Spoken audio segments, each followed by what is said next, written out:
Nous allons maintenant nous préoccuper de la géométrie moléculaire. La molécule de CO2. On va faire le foyer, la molécule de CO2. Alors, la molécule de CO2, pour trouver sa géométrie, on doit regarder le nombre stérique sur l'atome central, le carbone. Le nombre stérique se calcule en comptant le nombre de doublets libres qu'il y a sur l'atome central et on considère aussi le nombre d'atomes qui sont liés à l'atome central. Alors, je vous rappelle que les doublets libres, c'est ceux qui sont représentés par deux petits points. Alors, sur le carbone, il y a combien de doublets libres? Aucun. Le carbone lui-même est lié à combien d'atomes? On ne se pose pas la question, il fait combien de liaisons? Combien d'atomes sont liés à l'atome de carbone? Il y en a deux. Alors, le nombre stérique, 0 plus 2 égale 2. Quand le nombre stérique est de 2, on considère qu'il y a deux ondes d'électrons qui se repoussent et ils vont se repousser pour être le plus loin possible les unes des autres, donc avec un angle de 180 degrés. Si on regarde un modèle moléculaire que j'ai ici entre les mains, alors ça représente le carbone. Ici, on a la double liaison avec l'oxygène et on a de ce côté-ci une autre double liaison avec l'oxygène. Si vous regardez, le modèle moléculaire représente vraiment la géométrie de la molécule. La molécule, elle est parfaitement linéaire. Si on regarde maintenant la molécule de CH2O, le formaldéhyde, même principe, on regarde le nombre stérique sur le carbone. Combien de doublets libres sur le carbone? 0. Il y a combien d'atomes qui sont liés au carbone? 2 hydrogènes et 1 oxygène? 3. Le nombre stérique est de 3. Ce que les notes de cours vous disent, c'est quand il y a 3 zones d'électrons qui se repoussent, ils vont se repousser pour être le plus loin les unes des autres, avec des angles de 120 degrés. Si on regarde le modèle moléculaire, qu'est-ce que ça donne? Alors, comme tout à l'heure, on a le carbone qui fait une double liaison avec l'oxygène et le carbone est lié à 2 atomes d'hydrogène. La molécule elle est vraiment triangulaire et elle est plane. Je la dépose sur la table, mais si je la vous montre, oui, si je vous la montre avec un autre angle, vous voyez la molécule, elle est parfaitement plane. Les 4 atomes sont dans le même plan. Alors, géométrie triangulaire plane. La molécule de CH4, le méthane.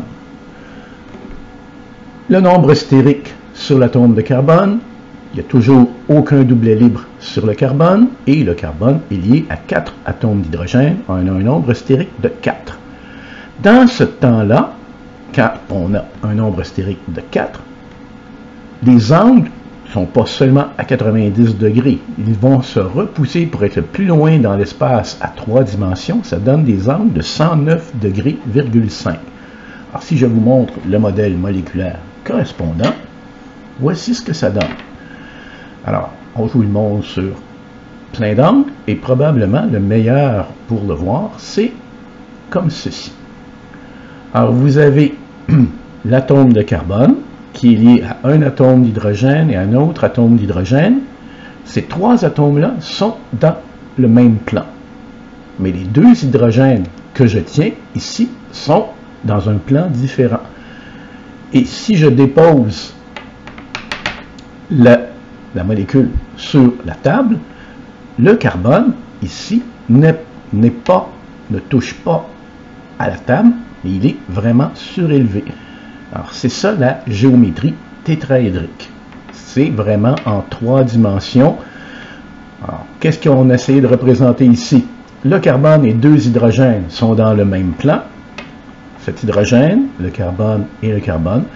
Et on a 2 autres hydrogènes. Si je mettais un plan ici, donc je tourne un peu, je mets un plan ici, il y a une liaison qui rentre dans le plan, c'est ce qu'on représente par le pointillé, la liaison CH pointillé, et une autre liaison CH qui ressort du plan, qui s'en vient par en avant du plan de la feuille, et c'est le triangle qui avance vers vous ici. Alors, c'est la représentation d'une molécule tétraédrique. Pour la molécule de O3, on a l'oxygène qui, lui, a un doublet libre dessus, donc nombre de doublets libres, 1. L'oxygène central est lié à combien d'autres atomes? 2. On a un nombre stérique de 3.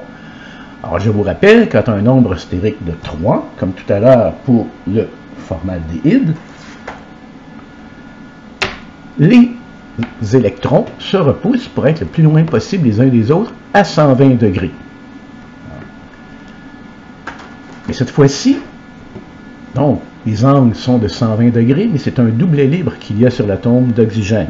Quand on regarde la géométrie d'une molécule, on ne se préoccupe pas de la position des électrons. On regarde seulement où sont les atomes. Mais les 3 atomes d'oxygène ne sont pas en ligne droite, ils sont coudés. Ils ont une géométrie coudée avec un angle de 120 degrés. Alors, si je reprenais le modèle moléculaire, molécule de O3, les 2 atomes d'oxygène qui sont liés à l'oxygène central, et ici, il y aurait le doublet libre. Comme on ne vous tient pas compte de la position du doublet libre pour regarder la géométrie de la molécule, on a quoi? Une molécule qui est coudée, avec un angle d'environ 120 degrés. La molécule de NH3. NH3.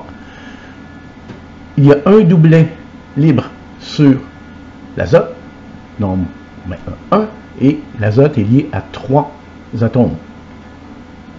Un nombre stérique de 4. Quand le nombre stérique est de 4, comme tout à l'heure pour le CH4, les doublets d'électrons se repoussent en une forme tétraédrique.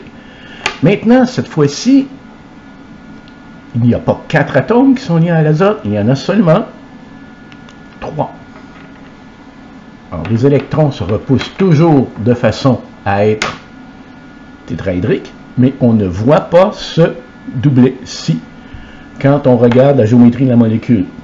Alors, si vous voyez, j'espère que vous le voyez avec la meilleure façon que je puisse vous le présenter, les 3 atomes d'hydrogène sont dans un même plan, ils sont vraiment sur le plan de la table, mais l'azote est au-dessus, donc il est au sommet d'une pyramide à 3 côtés. Alors la géométrie pour la molécule de NH3, trigonale, pyramidale. Et finalement, le dernier, la molécule d'eau. Sur l'oxygène, il y a 2 doublets libres. L'oxygène est lié à 2 atomes. On a un nombre stérique de 4. Donc, de la même façon que pour le CH4, les électrons se repoussent pour être en forme tétraédrique. L'oxygène, par contre, n'est pas lié à 4 atomes, il n'est lié qu'à 2 atomes. Voilà. Ce qui est représenté un peu plus haut, on a l'oxygène qui est lié à 2 atomes d'hydrogène et il y a 2 doublets libres sur l'atome d'oxygène. Alors, les 4 doublets se repoussent de façon tétraédrique, mais la molécule elle-même, comme on ne voit pas les doublets, la molécule elle-même, elle a quelle géométrie? Elle est coudée et l'angle est d'environ 109,5 degrés.